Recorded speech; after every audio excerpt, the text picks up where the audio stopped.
Pennsylvania Governor Josh Shapiro delivers his 2025-26 budget address today in front of the General Assembly in Harrisburg.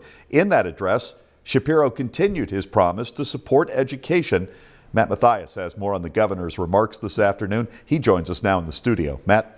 Thanks, Sean. Governor Shapiro's proposed spending plan eclipsed $50 billion for the first time. But it's important to remember that this is just a blueprint for what he hopes to accomplish over the next year, and a lot can change. We'll provide an Pennsylvania Governor Josh Shapiro shared his optimism with the legislature for the direction the Commonwealth is headed and how he hopes through his spending plan to get us there. It by no means is the final budget, but it is a starting point on where we take off within the next week and a half when we start our budget hearings. Some highlights of the governor's address includes nearly $300 million to support public transit, efforts to build industrial sites and bring business into Pennsylvania, develop a competitive energy plan, plus he hopes to garner support for a tax on skill games and the legalization of marijuana, both creating renewable revenue streams for the Commonwealth. Governor Shapiro doubled down on his funding formula for education, where that money goes directly to schools that are deemed to be in the most need.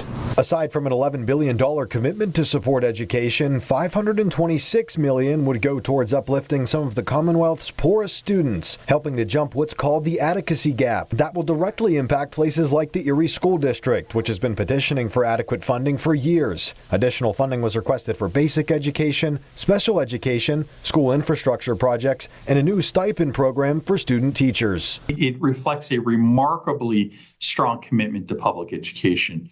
And really important to us, it represents a major step toward fully and fairly funding our public schools in line with the state constitution. This budget also continues our support for school repairs, mental health, free breakfast, student teacher stipends, special education, and a whole lot more. What we're doing on education is working now. Let's continue to build on this foundation that we've laid. And tomorrow, I'll be doing a one-on-one interview with Governor Shapiro, who will outline much more about that budget and, more importantly, how Erie fits into his plan to improve the Commonwealth. So be sure to stay tuned. Sean. Matt Mathias reporting tonight. Thank you, Matt.